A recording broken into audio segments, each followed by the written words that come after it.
Good morning, or I guess it's afternoon now. I'm Rick Dancer. Haven't seen you guys for a while.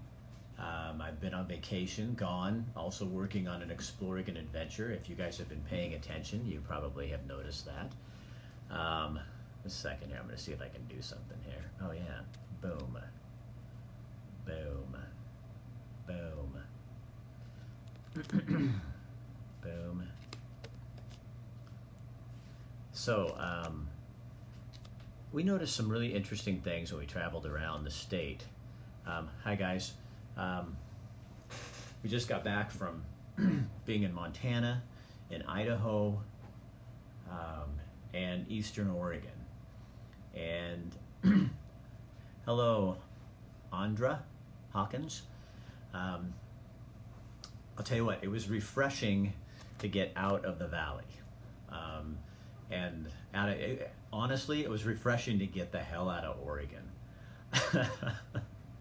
And I'm going to tell you some of the impressions that I had when I was on my trip, and some of the things that I noticed that concerned me. And I'm going to just talk real, and you don't have to like it, and you don't have to listen. But Oregon is changing, and it's not for the better. And people are noticing it all over. I served you beer. Where'd you serve me beer? People all over the state are noticing it. And you get into the hinterlands and the little areas of Baker County and out in the rural parts of the state, and people are tired of it. Do you take some liberals with you and leave them there? Mike, I don't use liberal or conservative. I think this is an Oregon problem. I don't think it's a liberal problem. I don't think it's a conservative problem. I think it's our problem. We're creating a state it's a disaster. We went, when we were anywhere, we told people we were from Eugene, Oregon. We'll say Eugene. I'm really from Springfield, but we'll say Eugene just because people know Eugene better. People would go, oh, if they'd been here, they'd say, oh, you're the place that has a really crappy downtown, or you have all the people sleeping on the streets. You're just as bad as Portland. You're dirty. It's a dirty town. Under the rodeo. That's awesome. They see Eugene as a dumpy place. And you guys, tourism is a huge industry in this state. Huge. $12.8 billion a year. And we're starting to get a reputation as a really scummy place. And I'm just telling you the perceptions I had from people around the state. And in Idaho and in Montana, that's what they think of Eugene. And then I get back and I see where Starbucks is moving out of the downtown corridor of Eugene. I wonder why.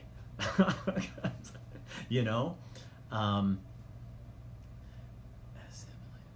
like and you guys, I'm going to refrain. I'm not going to blame a party. I'm going to blame all parties. I'm going to just blame us as people. We've allowed this to happen, and what are we going to do? You know, there's even people in rural Oregon who are moving. We met a couple who wanted to move to Baker, to Haines. But they're so tired of Oregon politics that instead they moved to Salmon in Idaho. They bought a place in Haines, so they come over and visit, but their residence is in Idaho. They don't want to be part of Oregon. You guys, this is my home state. I love this place. But even I'm sitting there and I go to Idaho or I go to Montana and I see how people just let you be who you are. And that's how it used to be in Oregon. Where you could be a conservative or a liberal or a moderate, and it was just okay. And now it's just like this. And there's no place for anybody who doesn't agree with the alleged position of the day, you know? And that is not Oregon. That's not who we are. I'm proud to be an Oregonian, and yet there's people here who come and they bring their ideas, and so what? Yeah, James, great question. So what are we going to do about it? I think we have to get so tired of the bullshit that we're ready to start doing something. I have a friend who was in the Republican Party for years, and I left. I saw the light. I got the hell out of all parties. When I first moved to Eugene, I was a Democrat. Then I became a Republican because in Eugene, if you're a Democrat, you're kind of you're the norm. And I've never been the norm, so I had to become a Republican so that I could have a view that was not popular. Then I became an independent because I thought I could help the independent party. But what I realized is they were endorsing candidates from the Democrats and the Republican parties who are the most partisan people I've ever met. And so they became part of the problem. So now even the independent party has become part of the big, huge problem. And so I wanted nothing to do with it. So I am now a non-affiliated voter again. I belong to no party. And this friend of mine said he was leaving the Republican Party to become a non-affiliated voter too. So, what do you do about it? Yeah, we have to vote and we have to participate in that. Yeah, I think that's a real big start. But I think it's respect. When you go to Haines, Oregon, and you meet people who are like salt of the earth, you know what I mean? And they're not rednecks. These aren't people who are anti this or anti that. These are just people who every event we went to was real. Whether it was a picnic at Haines, the parade, there was nothing made up about it. Even we went on this jet boat ride, and it wasn't like Disneyland where so many things become. Okay. Let me give you a story. So can I tell you a couple things?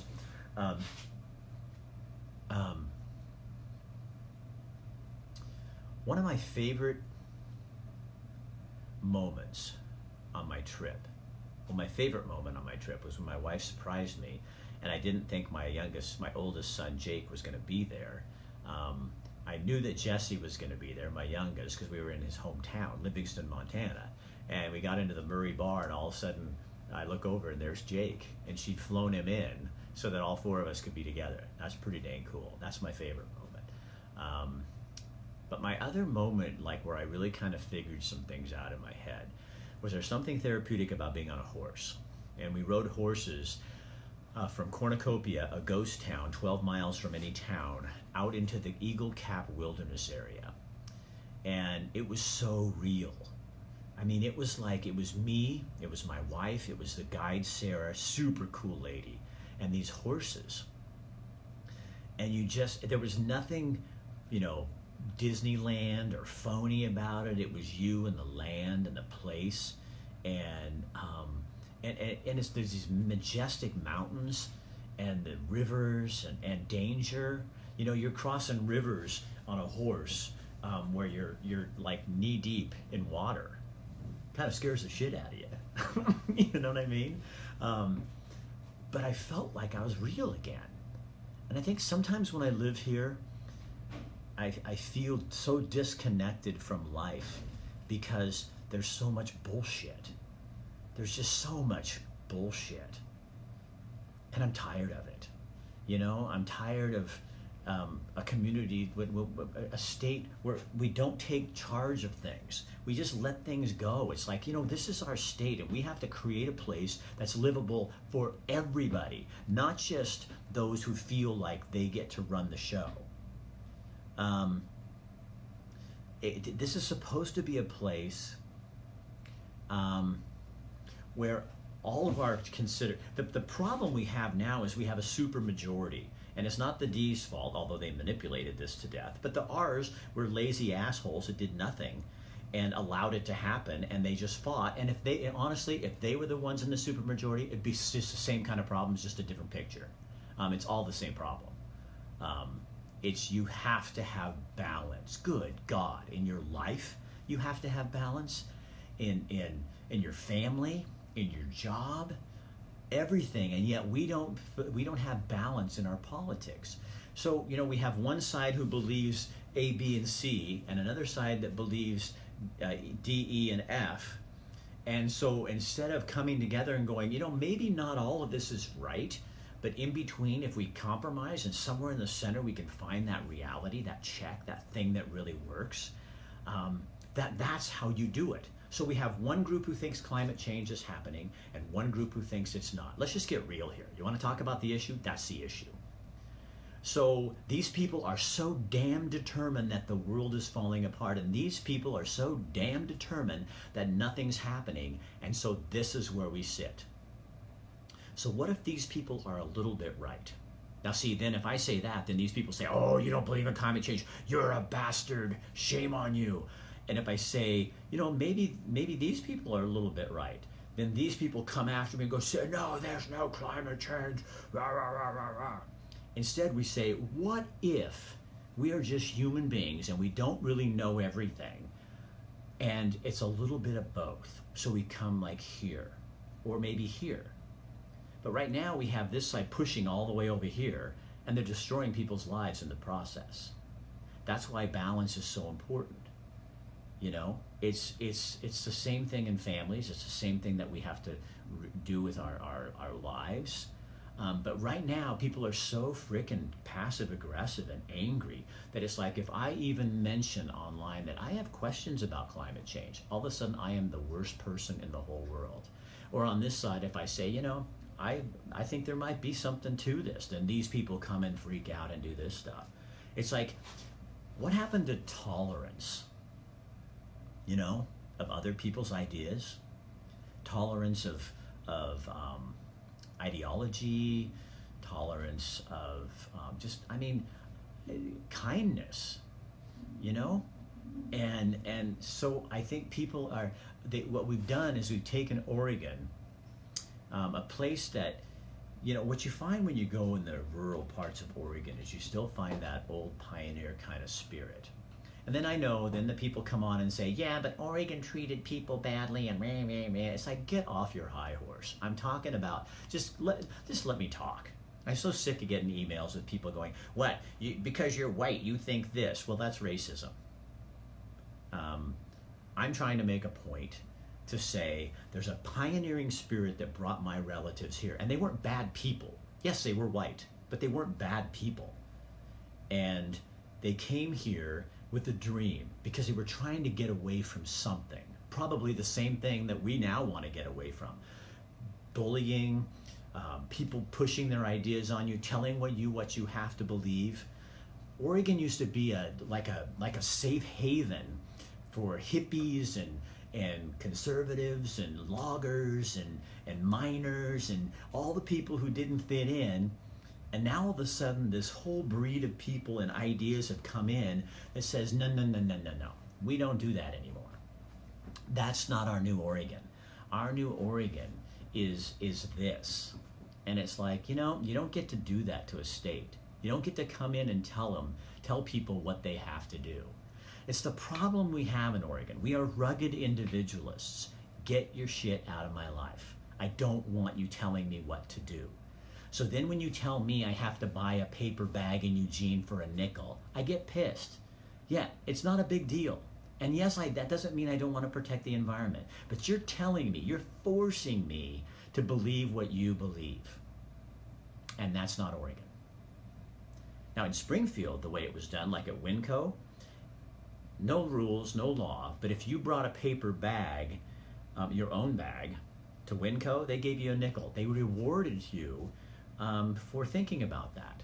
In Eugene, we punish because you need to do things our way. You need to be part of this solution because this is the problem as we see it. But what if I don't see that as a problem? So encourage me to participate. Don't punish me. See, and that's, I hardly ever do this. That's a true Oregonian. Get out of my place. I have my property and I have my thing. It's none of your business what I do in my house. If I run around naked, which I do, it's none of your business. If you look in my windows and see me, that's your problem. But it's my house. And I can run around naked if I want to. And it's the same with my business and my stuff. I think people are just so tired of the state and and entities getting so involved. We have an affordable housing crisis in Oregon. And you know who the biggest problem is? The rules. You know how much it costs to get utilities and all that shit when you want to build a house in Eugene? I mean, they're at one side of their mouth they're saying we need affordable housing. Out of the other side of the mouth they're raising these rates to even be able to build your permits and all that stuff. They're making it unaffordable. So we want affordable housing, but we're doing this, this, and this to bring more money into the city. And that's what counties do it. They all do it. And that's what's wrong. You know? I mean, you know, in rural towns in Oregon now, you can pump your own gas. It's really hard. Why do we control that? I don't understand this at all. This is the weirdest thing to me about Oregonians. So we open up. You can kill. You can. Doctor-assisted suicide was first legal in Oregon, which that's fine. That's not an issue for me. That's not. I'm not going to do that, but that's not an issue for me. But then at the same time, you can't pump your gas. So we'll trust you to take your life, but we won't trust you to pump your gas. You know, we have some of the dumbest things like that go on, and I don't get it. I do not understand how that works. But I think that's the problem, is people want people out of their lives. And I'm not anti-government. I'm just, leave me alone. You know, yes, I'll pay. I want to pay my fair share of taxes. I want to make sure that people with different abilities have public transportation. I mean, there's a lot of things I care about human beings, and nobody. That's why I can say this, is because I have a past. I've laid a foundation for 35 years in this town and 60 years in this state. So people know that I do give a shit about people a lot. So you cannot tell me when I say I don't want you controlling my life that I don't want to participate and help with people. Because I already have a reputation for that. And it's because I really do it. And so that's where people on the other side of this have a real problem with me, is because I am not going to shut my mouth, you know, and I never have. That's why I can't run for public office again, is because that's you have to be an ass kisser, and I just don't do that well. You know, I gave it a shot for 9 months. I would be your governor right now if you had voted me in, but you didn't, so now I'm not. Thank you. I saw all kinds of people very angry at the governor on the east side of the state. Very angry. And we were in Idaho when all this was coming down, when the Republicans were leaving, and people just in bars and stuff were just talking it up and talking about it. We were the laughing stock but those people, obviously, a lot of the folks over there were agreeing with the Republicans for walking out. But you know, that's not me taking a position or anything. I don't think you know what, you do what you got to do. I'm not there. I've learned so much in my life. Oh my God. You know, that old saying about when you're walking in somebody else's moccasins, and you have to really check people too. The people who are really, when people really get adamant about this is what has to happen, you start reading through the lines, and all of a sudden you find out, oh, they'll benefit from this. It's really easy to be positive and to want something to happen and believe in it when you're financially going to get something out of it. If you're a logger in Oregon or a farmer and it's going to take away a lot of your livelihood, yeah, you're going to get pissed off. So that's what I mean. Why can't we find a balance? Why can't we find something that works for both? Yeah, it's not going to be everything that the people over here want, and it's not going to be everything that people over here want. What I always find in negotiations, first of all, I don't think people know how to negotiate, especially lawmakers. I think people, they know how to ass kiss and they know how to lobby, but they don't understand negotiations. To have negotiations, you have to have gigantic nuts that you can stand back and say, here's what we're going to do, here's what I'm not going to do. That's what you have to do. You have to, and then, so you come together. You had people like Mark Hatfield, and oh my God, one of the toughest guys around, and also Wayne Morse, you know, and they were on opposite sides of the fence, and they worked together because they understood the art of negotiation. It's getting tough. It's knowing when to bend. It's knowing when to go, okay, you know, when I did a news story, when I used to do a news story, I knew if I pissed both sides off that I was probably doing a good job, because I don't want one person happier than the other. I don't have to do that anymore, but that's kind of how it works. you have to be tough. And I think we've created a culture that's kind of wussy. We don't understand, and tough, because I think strong and tough is strong enough to know I don't have to win all the time. I don't have to be on top. I can lose my position in the legislature and because of this, but I'm doing the right thing. And the right thing, not because it's what I believe, but it's because what's best for both sides of this equation. I remember when I was running for Secretary of State, and somebody asked me a question, and I can't remember exactly what it was, but basically it was, my answer was something like, well, if I become Secretary of State, I'm no longer a Republican. I now am the Secretary of State of all Oregonians. And I think that's something that our current governor and our legislature has forgotten. I don't care if the D's have a majority, you're still in Eugene, Springfield, those D's represent me. I live here. You got voted in, I may have voted for you, I may not have voted for you, I'm a non-affiliated voter. But you represent me, so that means you have to represent my ideas too. But see, our culture, what we've created is a place where, okay, I got elected, now I'm gonna go do what I wanna do. And newsflash, Governor Brown, and all of you legislators, Republicans and Democrats, it's not about you, it's about us. We are Oregon. And you're supposed to be doing the work for us as a whole. So your job, damn you, is to bring us together. So get off your damn high horse and find a way to bridge the gap. And Governor Brown, you better start listening to other people in Oregon too, because you're getting some people really riled up about this. And I know you don't get to have another term, and this is just your swan song out. But you've got your supporters, that's right. But you've also got a whole bunch of other people who you are the governor of, and you're not representing them. And you're supposed to. That's your duty. Your duty is not to be the governor of the Democrats, because then if you are, it's only about 35% of the population. You're supposed to be the governor of all Oregon. That means Republicans and Democrats and Family Party and non-affiliated voters and all of us. And when I was in Eastern Oregon, there's people seriously crying out to be heard. They want their voice heard, and you're not listening. No, Jeremy, I would never run for public office again. Never. I love my life. I can cause far more problems out here than I could ever cause in there. And besides, my dream is not to be assassinated. And if you talk like this in Salem, you'll be assassinated.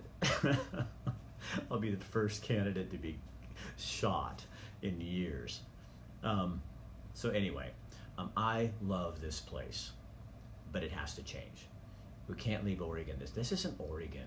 This isn't Oregon. Yeah, we have different opinions, and yes, some believe in climate change and some don't. That's okay. So why don't we find a solution in the middle? It's not a bad place to be. It's just going in, letting go of some of your ego, letting go of some of your, damn it, this is the way it is. Because you know what? You don't know. How old are you? You know, I'm 60 years old now. I have seen so many things that I believed in over the years. I was just sure of, from religion to politics to that all just turned out to be not true. And so how you know, here's a newsflash for both sides. You might be wrong. What if you're wrong? What if you push this through, or you stand and say, no, we're not going to do this, and they're right, or they're right? Wouldn't it have been better to find something where we're working that direction while the research continues and while we continue to look for something, but we do something rather than stand here like this, or this side pushing the other side and forcing them to do something? Because what if you're wrong? Did you ever consider that you might not be correct? Or are you so great and so educated more than everybody else that they're so stupid that you know it all? Have you sat in the living room of someone on the other side and really heard about their life and what they feel and what they're thinking? Or you just write it off that everybody else is hearing bad, oh, it's the media's fault, oh, it's this person's fault, oh, it's that person's fault. The only way you understand what another person is thinking and their position is to listen. But what I find a lot is I'm getting people from both sides just shoving things at me. Rick, this is what well, of course you have to, and it's bullying. It's just, quite frankly, it is bullying. So pull back your claws, put your fangs away. It's time to get Oregon back to being Oregon. Maybe instead of the Republicans running out and hiding in another state, and maybe instead of Kate Brown, our governor, going and getting the state police together, and maybe the D's, because they have a supermajority, rather than pushing that and throwing it out there like this, maybe what all those people should do is we put them in a bus and we send them over to Baker County. Put them in halfway Oregon. And say, okay, now I want you to have a town hall meeting and listen to these people and what they're saying. Just listen to them. You know, what are they talking about? What are their concerns? What? Isn't that just as easy as, couldn't you spend the money instead of trying to get the state police all together, or Republicans instead of hiding off in little wherever it is in Idaho somewhere you're doing? Why don't you go sit down and talk to your people? In Richland, Oregon, or go to Haines. You could have come to the Cowboy Breakfast on the 4th of July and found some really kind people who just wanted to talk about life and how concerned they are about their state. Go to the Haines Rodeo and watch people understand their culture before you start making decisions about people's lives and what they're going to do. That's my balance, exactly. Okay, I'll leave you with this. What was really interesting. My favorite story of the whole trip was a man named Marvin. And Marvin is a farmer. And Marvin farms, and you're going to see it. I'm going to put it together. But Marvin farms the way that my great-grandparents farmed. Horse plows. Doesn't have to. Does it because he wants to. It's not a mission. He doesn't have a big sign up, hey, come watch the horse farmer, you know. I asked him, are your vegetables organic? I have never seen a head of lettuce as beautiful as what you're going to see in this video that Marvin grows. I mean, like bouquets. So he grows all these vegetables and foods and cattle, and he has these big workhorses, and he plows the old-fashioned way. He takes the hay and has these big wooden machines, just like my great-grandparents did, shoves them under, and then the horsepower flips them up over onto this stack, a big stack of hay. Turns out it's the best way to do hay. He refixes all these old parts with old farm parts. He uses everything old and natural. I said, are you an organic farmer? He says, hell no. And then we keep talking. I said, well, do you use pesticides or something? He goes, no. I said, well, then you are farming organically. He says, well, I do farm organically, but I don't have the certification because I'm not going to go through that bullshit. He can be totally certified as an organic farmer, but he doesn't want to go through the bullshit that you have to do with the government to prove that you're doing this. Instead, he lives in halfway Oregon, and he just does it because it's the right thing to do for his neighbors. No mission statement, no fancy label, no something that says Marvin's organically grown, because he can't do that because he doesn't have the $5,000 permit or whatever it is. He goes, Rick, I don't need that. My neighbors know. I just do it. Man. So it makes me question my life a lot. I just want to be that. I want to be Marvin. I want to do things for the right reasons. I'm going to speak because I believe I have a voice. After being over there, I'm not their voice, but I do want to come back here and reiterate the things that they told me. I want to be Marvin. Marvin the farmer, who does all the right things for the right reasons and gets no credit for it from the media, but he gets it from his neighbors. His neighbors. He's taking care of his neighbor. He grows organically because he wants his neighbors to be healthy.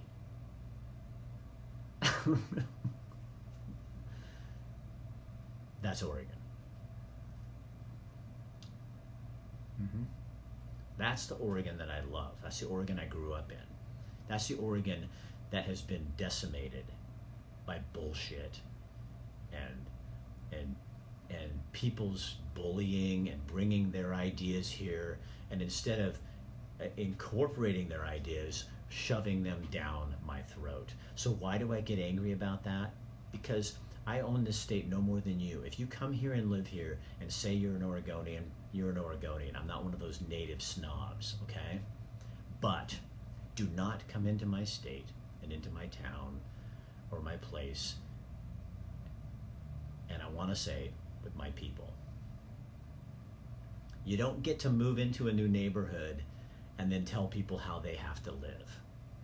You come into the neighborhood, live the way you want to live. If you want to take a damn bag to the grocery store, take your damn bag to the grocery store. But do not tell me I have to take a bag to the grocery store.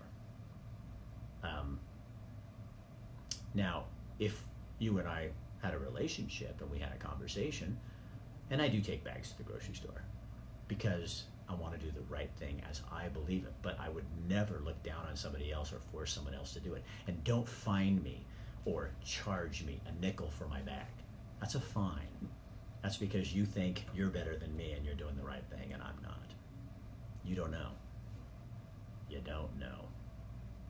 So that's the Oregon I'm not going to give up on. I'm so fired up by the people over there, because my mom was born in Haines, and there's something in that blood. My family took a lot of risks to get here. They were pioneers. They didn't bring a U-Haul, and they still farm the same property. The fifth generation's farming the Maxwell farm. Those are hardy people, and they don't want you telling them how to do their shit. They're not trying to destroy your environment. It's their environment. They make a living off of it. How arrogant of you to live in the Willamette Valley and drive a car on blacktop, putting exhaust into the air, consuming food in plastic bags, and then you look over there and say, your farming practices need to change. What the hell do you know?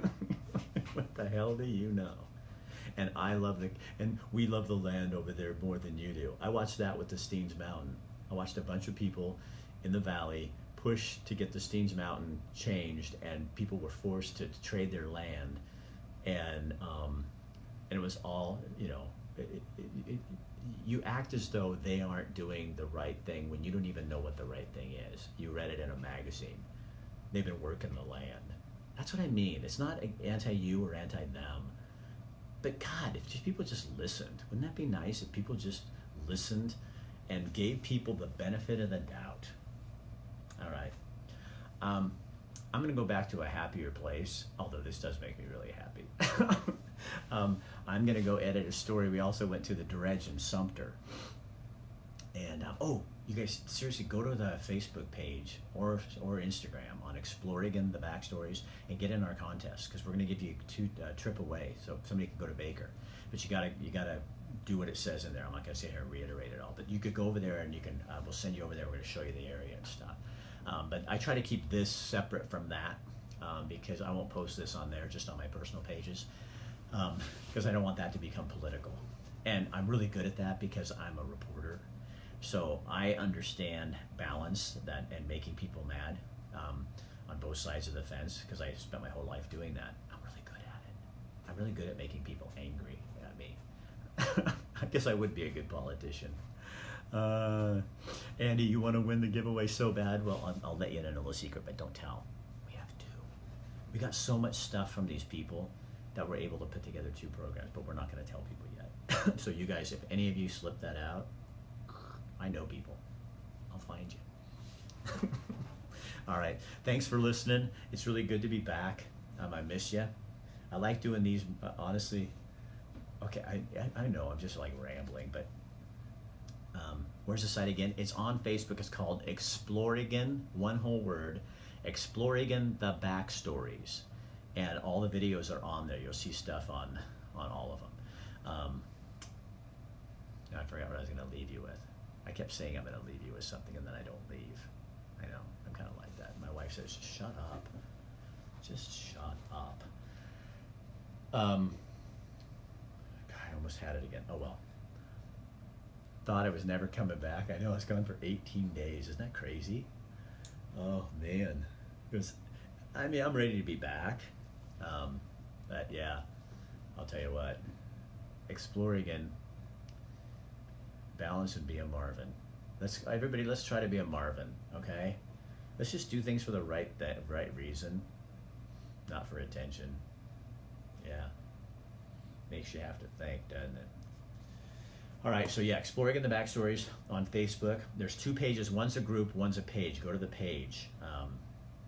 If you don't know the difference, you'll still see it there, but I'm going to share it around in just a second. I have one on, what's today? Barley Brown yesterday, a brewery over there, and then today is, the Whitewater Rapids, Hell's Canyon. Super fun time in this Hell's Canyon. Like that shirt too, Rick. Oh yeah, isn't that cool? So it's Glacier. Wait though. Isn't that awesome? And look how it goes with my tattoo. Here, like that, see? There you go. Oh, you guys. You know, you give me hope. You really do. I think you get it. People say, do you think Oregon will ever be the same? And I'm going, no, we'll be better. I think that you guys, I think we really can turn this around. And it's not anti-anybody. It is completely about, yeah, we do get it, don't we, Christine? Have an exceptional rest of your day. I plan to love Oregon people, travel the back roads, and take your time, enjoy. Yeah, well, we're taking you there. So if you can't go on your own, just follow me and my wife. We love rural Oregon. All right, have a good day. Have a great Tuesday. You know, and this isn't trying to be religious in any nature at all, but it's good advice. Just go love your neighbor. God, say hi to somebody you don't know today. Smile at somebody. You know what I mean? Make people feel like they matter, because they do.